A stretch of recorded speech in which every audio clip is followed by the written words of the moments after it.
अस्सलाम वालेकुम स्टूडेंट्स। आज हम बात करेंगे प्रोनाउन की डिफरेंट टाइप्स की। सबसे पहले हमने प्रोनाउन के ऊपर तो बात की थी कि व्हाट इज़ प्रोनाउन। आज हम प्रोनाउन की डिफरेंट टाइप्स के ऊपर बात करेंगे कि प्रोनाउन की डिफरेंट टाइप्स कौन कौन सी होती हैं। उसमें सबसे पहले जो प्रोनाउन की जो टाइप है वो है पर्सनल प्रोनाउन। पर्सनल प्रोनाउन क्या होते हैं? एक दफ़ा मुझसे पहले जो प्रोनाउन है उसकी डेफिनेशन को हम रिवाइज कर लेते हैं ताकि आपको जो सारी जो कॉन्सेप्ट्स हैं उसको समझने में आसानी हो जाएगी। प्रोनाउन एक ऐसा लफ्ज़, एक ऐसा वर्ड जिसे हम एक नाउन के तौर पे नाउन की जगह यूज़ करते हैं। A word that is used instead of a noun is called pronoun. अब हम उस प्रोनाउन की डिफरेंट टाइप्स पढ़ने जा रहे हैं कि कौन कौन सी टाइप्स होंगी प्रोनाउन की। तो जैसे हमने सबसे पहले देखा कि पर्सनल प्रोनाउन, कि पर्सनल प्रोनाउन कौन से? वो प्रोनाउन जो किसी पर्सन के लिए यूज़ होते हैं, कि जब हम किसी पर्सन के नेम की बजाय उसकी जगह एक और वर्ड यूज़ करते हैं जो उसी को रिफ्लेक्ट करे, उसी की बात करे, उसे हम कहते हैं personal pronoun. For example, Ahmad is a student, he goes to school। अब he जो हमने यूज़ किया वो अहमद की जगह पे यूज़ किया, so he is a personal pronoun। पहली बात तो ये प्रोनाउन है और ये पर्सनल प्रोनाउन है क्योंकि ये एक पर्सन के लिए यूज़ हुआ है। नेक्स्ट देखें, हमारे पास है रिफ्लेक्सिव प्रोनाउन। अब रिफ्लेक्सिव प्रोनाउन कौन से होते हैं?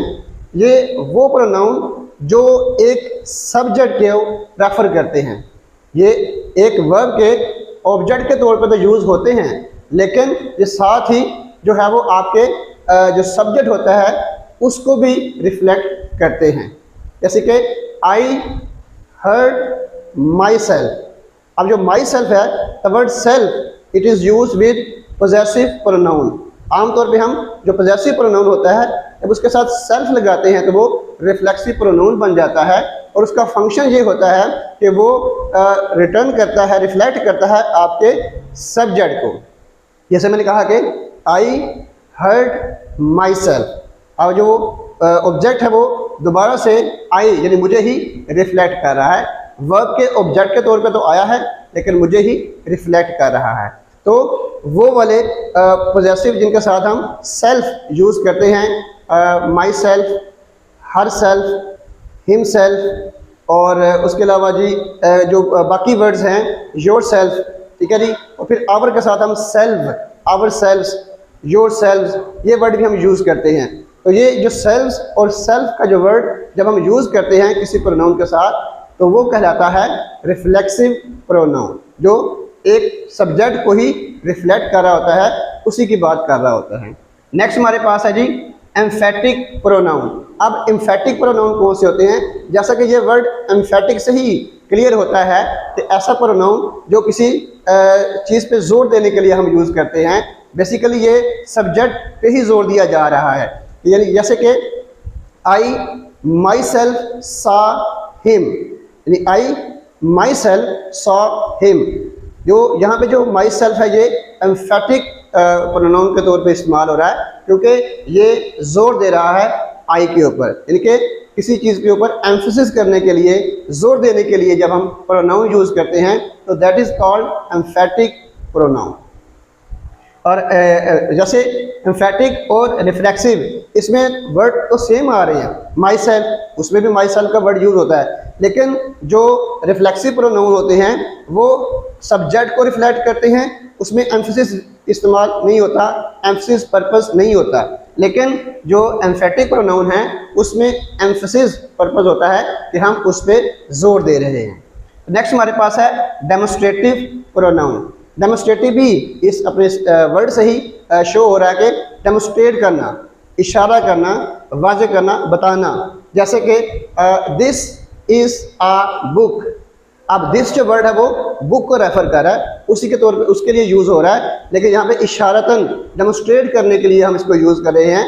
तो ऐसे प्रोनाउन, ऐसे वर्ड्स जो किसी चीज़ को डेमोस्ट्रेट करने के लिए, इशारा करने के लिए हम यूज़ करते हैं, दैट वर्ड्स आर कॉल्ड आपके डेमोस्ट्रेटिव प्रोनाउन। यानी कि दिस, दैट, दोज, ये जो वर्ड्स हैं ये दीज इसमें इंक्लूडेड है। तो these words are called demonstrative pronoun. Next देखिए जी, हमारे पास है इनडेफिनिट प्रोनाउन। अब इनडेफिनिट अगेन इसी वर्ड से ही क्लियर है कि इनडेफिनिट जो कि क्लियर नहीं होता, कि जो हम डिफाइन नहीं करते, जो पर्टिकुलर नहीं होता, ऐसा प्रोनाउन जो नाउन की बात तो करेगा लेकिन किसी को स्पेसिफाई नहीं कर रहा, किसी को हम उसको पर्टिकुलर नहीं कर रहे, यानी कि इन जनरल वो बात कर रहा है।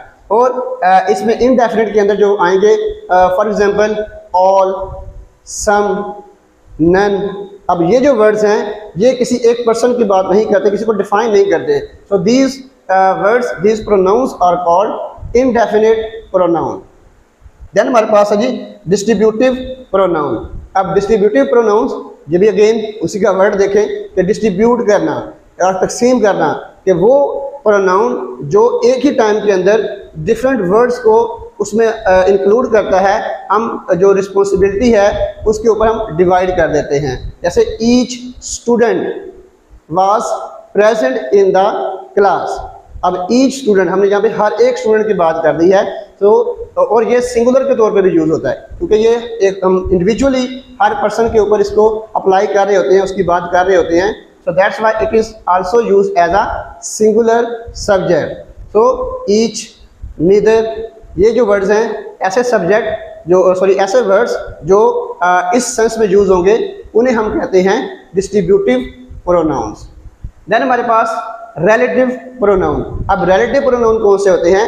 जो रिलेटिव अगेन रिलेट करने से, कि ऐसा प्रोनाउन जो दो क्लॉजेस को, दो सेंटेंसेस को मिलाता है, ऐसा वर्ड जो दो क्लॉजेस को, दो स्टेटमेंट्स को मिलाएगा, that word is called relative pronoun. इसमें हम कंजक्शन की बात भी करेंगे, जब इनको हम वन बाय वन डिटेल में डिस्कस करेंगे तब हम इसकी बाकी चीज़ों के ऊपर भी बात करेंगे। अभी हम जस्ट इसका एक इंट्रोडक्शन ले रहे हैं कि डिफरेंट टाइप्स कौन कौन सी हैं और उनका क्या मीनिंग है।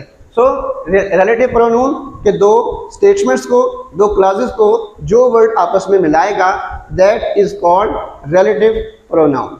देन स्टूडेंट हमारे पास है कंपाउंड रिलेटिव्स। अब कंपाउंड रिलेटिव्स यानी कि एवर, सो और सो एवर, ये जो तीन वर्ड हैं एवर, सो एवर, जब इन वर्ड्स को हम विच के साथ, वट के साथ या हु के साथ लगाते हैं तो उससे हमारा एक जो वर्ड बनता है that is called compound relative, who, so ever. इसकी एक एग्जांपल है। तो ऐसे वर्ड्स जो इस तरह से मिला के बनेंगे प्रोनाउन, उनको हम कहेंगे कंपाउंड रिलेटिव प्रोनाउन। उसके बाद हमारे पास लास्ट जो टाइप है वो है इंट्रोगेटिव प्रोनाउन। अब अगेन ये अगर जिसमें उस टाइटल से क्लियर होता है कि वो प्रोनाउन जो क्वेश्चन अराइज करते हैं, that are called interrogative pronoun. वो किसी पर्सन की ही बात करेंगे, एज अ प्रोनाउन ही यूज होंगे, लेकिन ये वो डायरेक्ट और इनडायरेक्ट एक क्वेश्चन अरेज करेंगे। सो ऐसे वर्ड को हम इंट्रोगेटिव प्रोनाउन कहते हैं। For example, who is this, how are you, ठीक है जी। और हु इज़ दिस, इसकी जो बेस्ट एग्जांपल है इसको हम ले सकते हैं कि यहाँ पर जो हु है वो क्वेश्चन अराइज करने के लिए यूज़ हुआ है और साथ में ये एक पर्सन की बात कर रहा है। तो ऐसा प्रोनाउन जो क्वेश्चन अराइज करने के लिए यूज़ हो और पर्सन की बात करे तो हम उसे कहेंगे, किसी नाउन की बात करें उसे हम कहेंगे इंट्रोगेटिव प्रोनाउन। तो स्टूडेंट्स, ये था एक शॉर्ट सा इंट्रोडक्शन हमारी डिफरेंट टाइप्स ऑफ प्रोनाउन का। तो अब हम जो हमारी नेक्स्ट जो लेक्चर्स होंगे उनमें हम इन सारी की सारी टाइप्स को वन बाय वन डिटेल में डिस्कस करेंगे, इनकी एग्जांपल के साथ इसको डिस्कस करेंगे और इनके जो यूजेस होते हैं, जो कुछ समटाइम एरर्स होते हैं इनके यूजेस के अंदर, उसके ऊपर भी हम डिटेल में बात करेंगे। अपना ढेर सारा ख्याल रखिएगा।